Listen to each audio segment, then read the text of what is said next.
2024 लोकसभा चुनावों का पहला चरण हो चुका है और अब दूसरे चरण की तैयारी सबने तेज कर दी है। आज मैं आपको बताने वाली हूं पूरे दूसरे चरण की राजनीति। देखिए कितने 13 राज्य हैं और उनकी 89 सीटों पर फैसला होने वाला है। अब उधर के जो हाइलाइट्स हैं वो मैं आपको बताने वाली हूं। रिमझिम के 5 पॉइंट्स में देखिए कि 13 राज्यों की किन 89 सीटों पर वोटिंग होने वाली है। दूसरा बिहार, यूपी और राजस्थान में अग्नि परीक्षा आखिरकार किसके लिए है। तीसरा महाराष्ट्र, एमपी और छत्तीसगढ़ में आखिरकार गणित क्या है। चौथा कर्नाटक और केरल में इंडिया कितनी मजबूत है एनडीए के टक्कर में। और पांचवा पूर्वोत्तर और जम्मू में कैसे पलटेगा गेम, ये भी आपको आज जानना है। तो देखिए सबसे पहले मैं आपको कुछ ग्राफिक्स दिखा देती हूँ। दूसरा चरण 26 अप्रैल शुक्रवार का वो दिन है। 13 राज्य है और 89 सीटों पर फैसला है। अब कौन सी सीटें हैं आप इसका स्क्रीनशॉट भी ले सकते हैं। देखिए राजस्थान में 13 सीटें हैं, वो सारी सीटें मैंने आपके लिए लिख रखी हैं। मध्य प्रदेश में ये 7 सीटें हैं।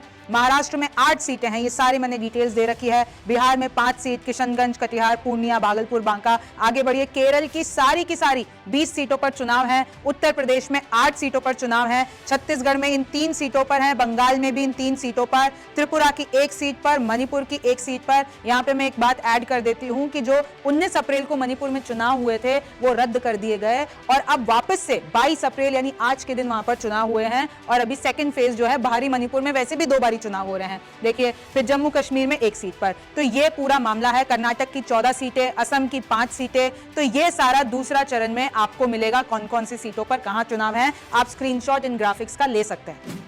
अब सबसे पहले बात कर लेते हैं बिहार की 5 सीटों के बारे में जहां पर 26 अप्रैल को चुनाव है। और देखिए मैंने आपके लिए प्रत्याशियों के नाम भी लिख दिए हैं। जैसे किशनगंज की अगर मैं बात करती हूं तो पिछली बार ये एक अकेली सीट है जहां पर कांग्रेस जीती थी। इस बार जेडीयू के मुजाहिद वर्सेस कांग्रेस के जावेद यहां पर लड़ रहे हैं। कटिहार जो पिछली बार जेडीयू ने जीती थी, यहां पर जेडीयू के गोस्वामी वर्सेस आईएनसी के तारिक। अच्छा, पूर्णिया सीट पर आ जाइए। हॉट सीट इसलिए है क्योंकि आप सबको पता होगा पहले तो पप्पू यादव ने जाकर अपना जो विलय कर लिया था कांग्रेस में कर लिया था, यानी वो गठबंधन के साथी हो गए थे। लेकिन जब एन वक्त पे उनको टिकट नहीं मिला और आरजेडी की तरफ से बीमा को इसको टिकट दे दिया गया तो पप्पू यादव फिर अलग हो गए। और उन्होंने तो एक इंटरव्यू में यह भी कह दिया कि मेरे अंदर तो आत्महत्या करने का ख्याल आ गया था। तो देखिए पूर्णिया सीट पर जो पिछली बार जेडीयू ने जीती थी, कौन किस का मुकाबला है। जेडीयू के कुशवाहा वर्सेस आरजेडी की बीमा वर्सेस पप्पू यादव का। तो इधर कौन जीतता है, कौन वोट कटवा बनता है, ये देखना दिलचस्प होगा। अब आगे आइए भागलपुर पर। यहाँ पर जेडीयू के मंडल वर्सेस कांग्रेस के अजीत शर्मा। अच्छा, मैं आपको बता दूं जो कांग्रेस के अजीत शर्मा, इनकी बेटी को आप सबने देखा होगा बड़े पर्दे पे, नेहा शर्मा,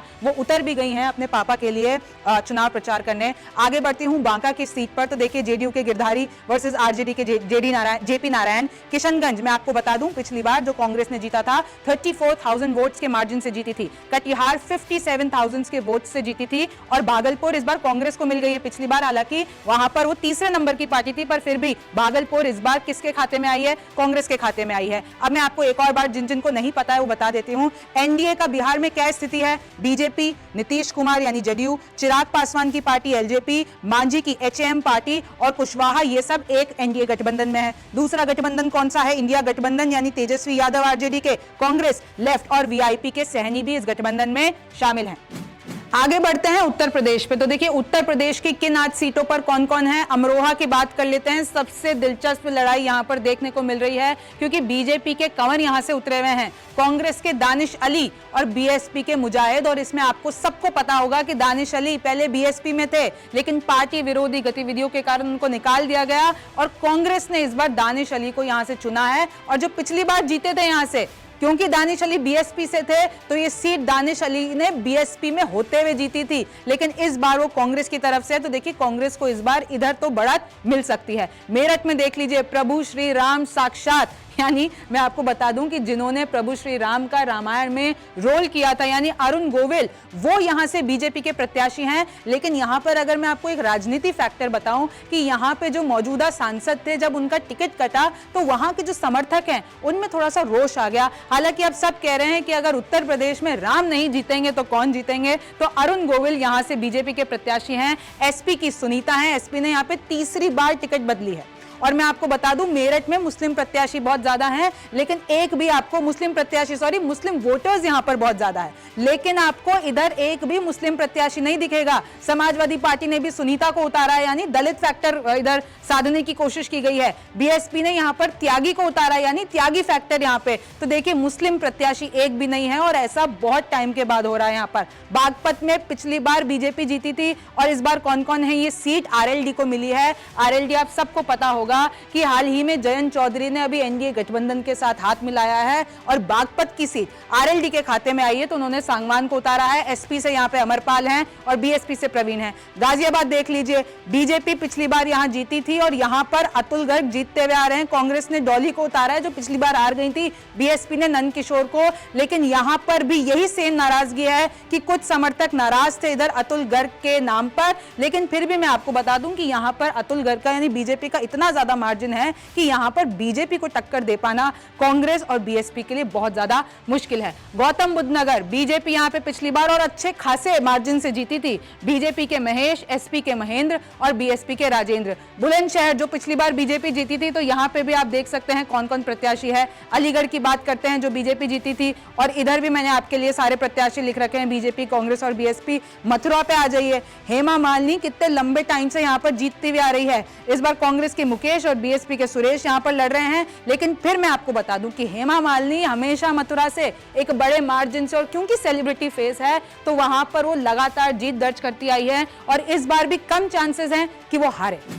अगले राजस्थान की बात कर लेते हैं। 13 सीटों पर कौन कौन है, देखिए टोंक, सवाई माधोपुर मैंने आपके लिए प्रत्याशी लिख दिए हैं। इधर वाले आप देख लीजिए बीजेपी है और इधर वाले कांग्रेस है। सुखबीर जो बीजेपी के हैं वर्सेस हरीश मीणा जो कांग्रेस के हैं। अजमेर में भी आप देख लीजिए कौन कौन प्रत्याशी है। पाली में पीपी चौधरी वर्सेस संगीता बेनीवाल। जोधपुर में गजेंद्र सिंह शेखावत वर्सेस करण सिंह। अच्छा, यहाँ पर कांग्रेस ने अपना कैंडिडेट यहाँ पर कौन थे, गहलोत के बेटे वैभव गहलोत पिछली बार बहुत ही बुरी तरीके से गजेंद्र सिंह शेखावत के आगे आ रहे थे और गजेंद्र सिंह शेखावत उन पर बार बार आरोप लगाते हैं कि अभी वो टाबर है। टाबर मतलब राजस्थानी में कि छोटा बच्चा है। तो अब जो उनकी सीट है वो बदल दी गई है और वैभव गहलोत को जालोर की सीट मिल गई है और यहां से कांग्रेस ने करण सिंह को उतारा है। बाड़मेर की बात कर लीजिए, कैलाश चौधरी वर्सेस उम्मेदाराम बेनीवाल। अच्छा, बाड़मेर में एक और इंटरेस्टिंग फैक्टर है कि जो एक इंडिपेंडेंट कैंडिडेट हैं भाटी साहब, उनके समर्थन में इतनी भीड़ आ गई है कि यहां पर दोनों लोग, बीजेपी और कांग्रेस दोनों सख्ते में आ गए हैं कि आखिरकार ये जो इंडिपेंडेंट लीडर हैं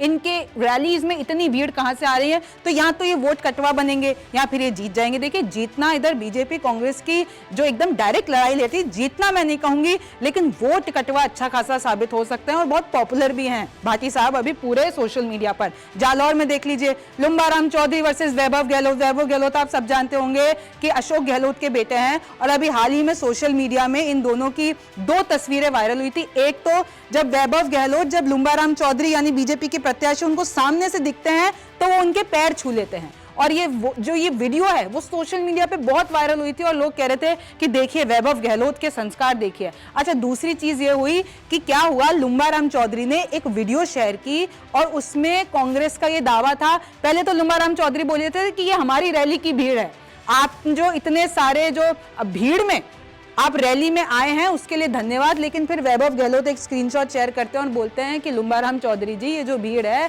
वो कांग्रेस रैली की है और पुरानी है, आप कृपा करके ये जो फैक्ट चेक कराइए और ये जो फेक खबर है वो फैलाना बंद कीजिए। हालांकि बाद में लुम्बाराम चौधरी ने अपना वो जो एक्स पे पोस्ट था वो डिलीट कर दिया था। आगे बढ़ती हूँ, उदयपुर में मन्नालाल रावत वर्सेस ताराचंद मीना। बांसवाड़ा में महेंद्र। अच्छा, इसमें भी एक इंटरेस्टिंग फैक्टर देख लीजिए कि कांग्रेस ने यहाँ पर बीएपी जो कि क्षेत्रीय पार्टी है उनसे गठबंधन कर रखा है तो उनको ये सीट दे दी है। चित्तौड़गढ़ में देख लीजिए प्रत्याशी, राजसमंद में भी मैंने आपके लिए लिख रखा है। भीलवाड़ा जो सीपी जोशी आप सबको पता होगा, बहुत ही जाने माने चेहरे हैं। कोटा में ओम बिरला वर्सेस प्रहलाद गुंजल।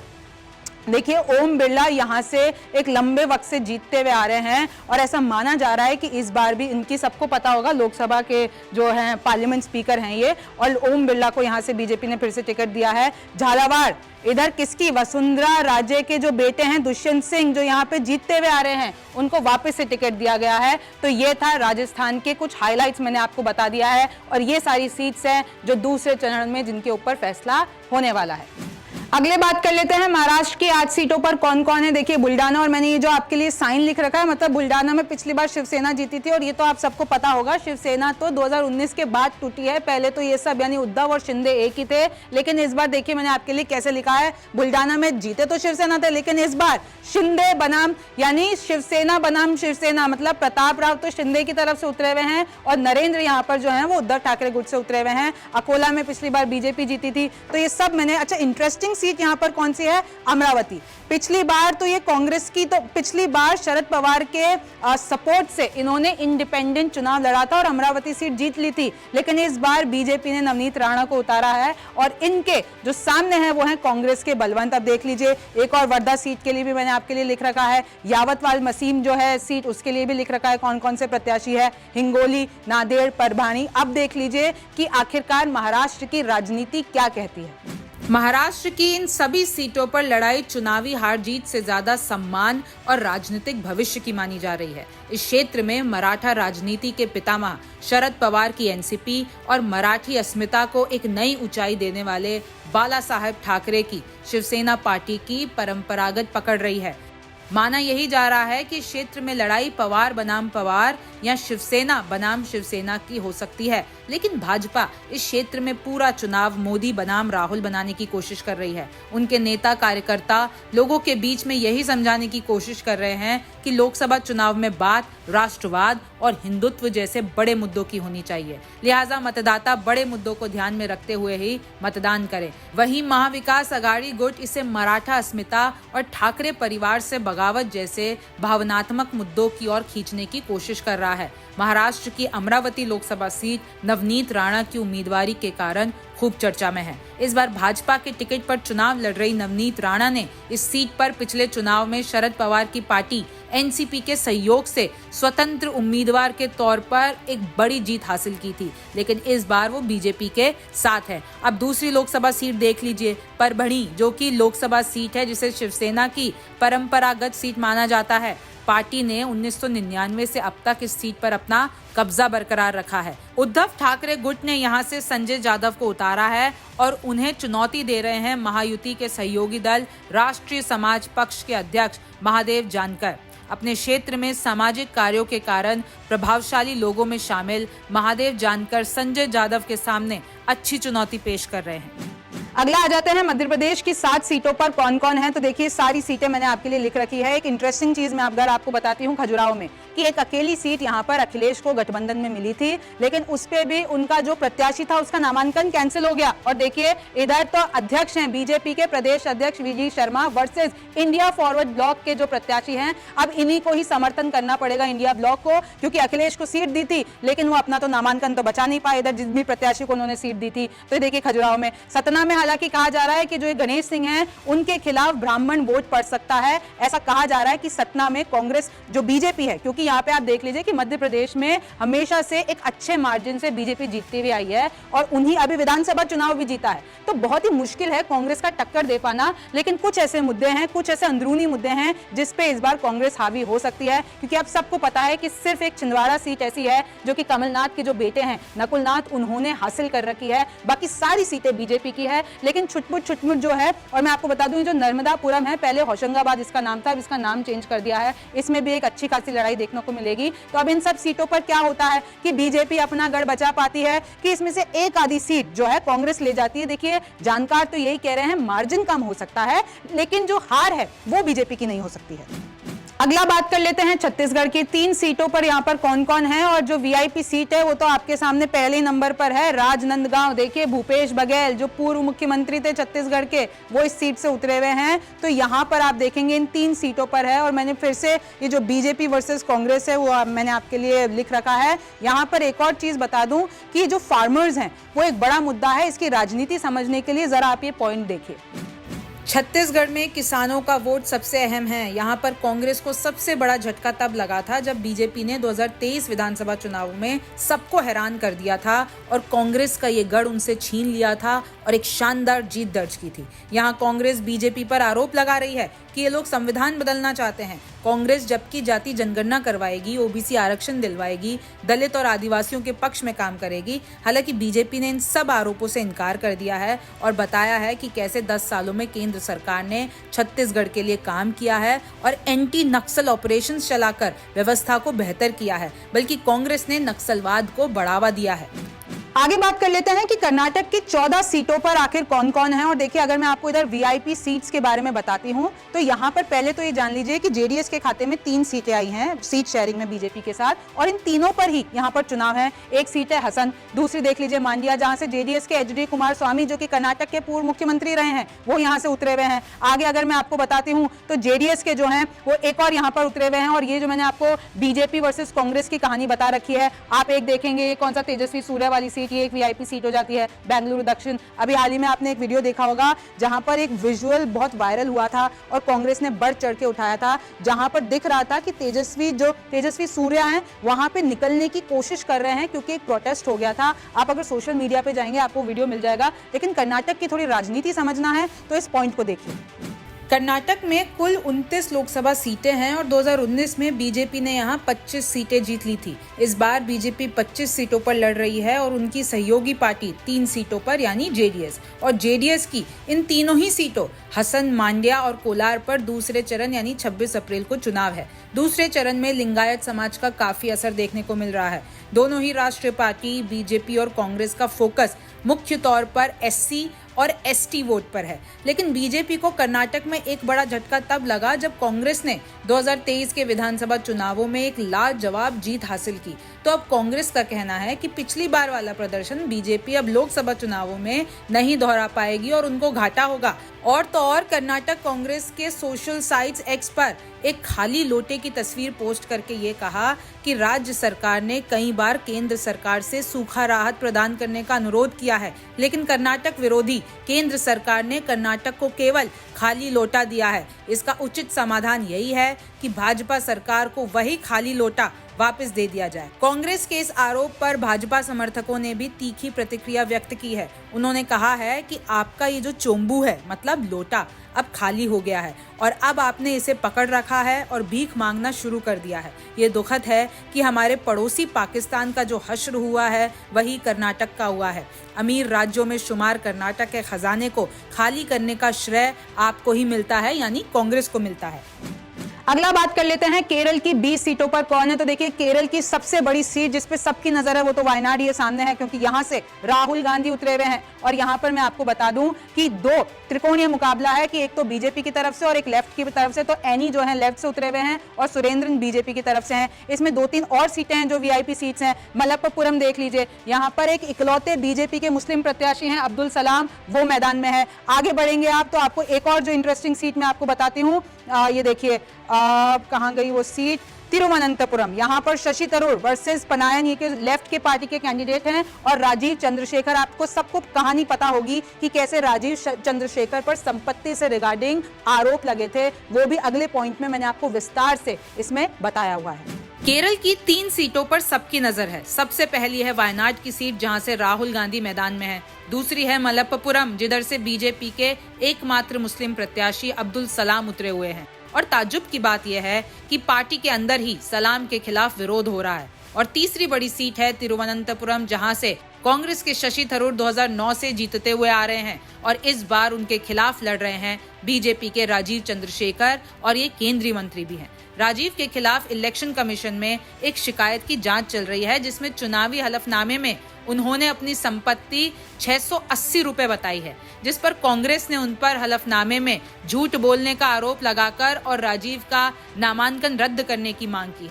लोगों का तो ये भी कहना है कि शशि थरूर क्योंकि राष्ट्रीय राजनीति में ज्यादा इन्वॉल्व रहते हैं और अपने क्षेत्र के मुद्दों पर उन्होंने ज्यादा ध्यान नहीं दिया है।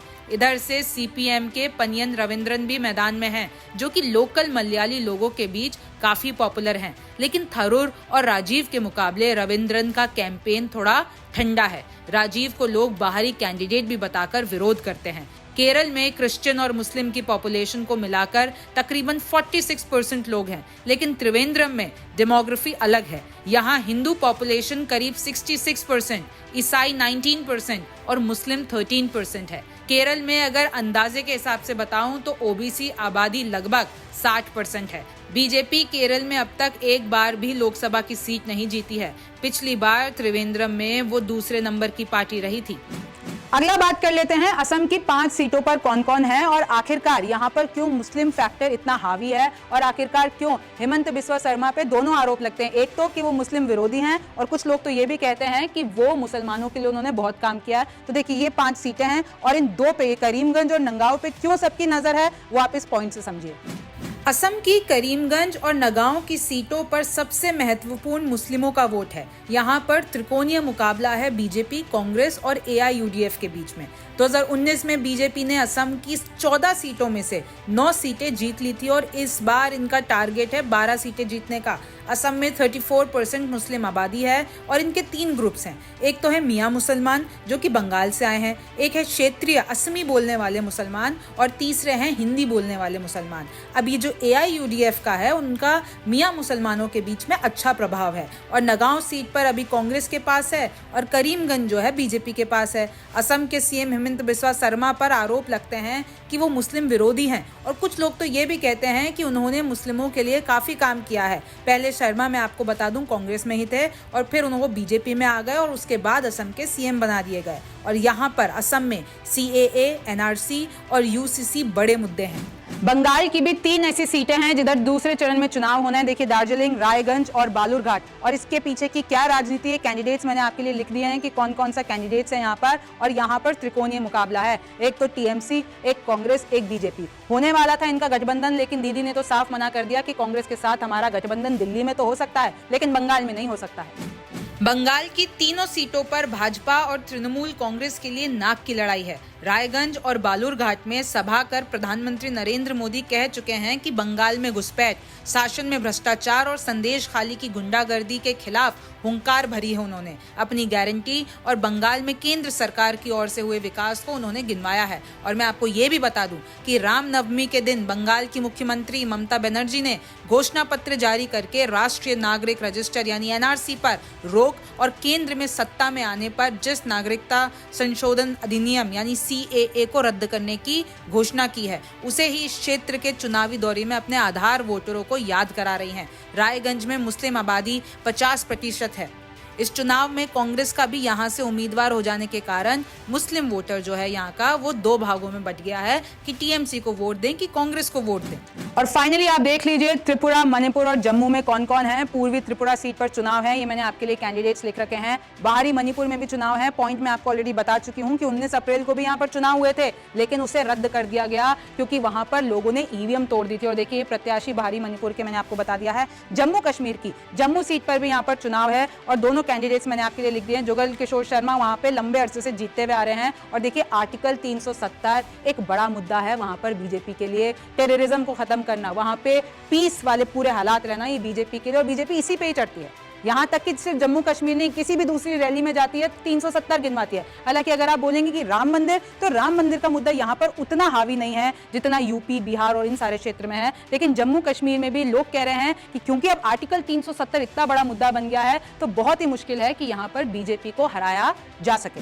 तो देखिए ये थे दूसरे चरण के पूरे हाइलाइट्स। और जैसे कि आपको पता होगा कि पहले चरण में जितनी एक्सपेक्टेशन थी उतनी वोटिंग नहीं हो पाई और विपक्ष तो ये भी आरोप लगा रहा है कि खतरे की घंटी है एनडीए के लिए कि कम वोटिंग हुई है, मतलब एनडीए पर भरोसा यानी बीजेपी पर भरोसा लोगों का कम हो रहा है। लेकिन इसके खिलाफ भी बीजेपी ने ये कहा है कि ऐसा मत समझिए, इस बार 400 पार का नारा है तो ये होके रहेगा। अब दूसरे चरण में कितनी वोटिंग होती है ये तो वक्त बताएगा, लेकिन अगर आप इन पूरी सीटों में से कहीं पे भी आपका वोट लगता है तो आप वोट देने जरूर जाइएगा। तब तक के लिए आप न्यूज़ 24 देखते रहिए, रिमझिम के 5 पॉइंट्स देखते रहिए। मैं हूं रिमझिम जेठानी, फिर मुलाकात होगी।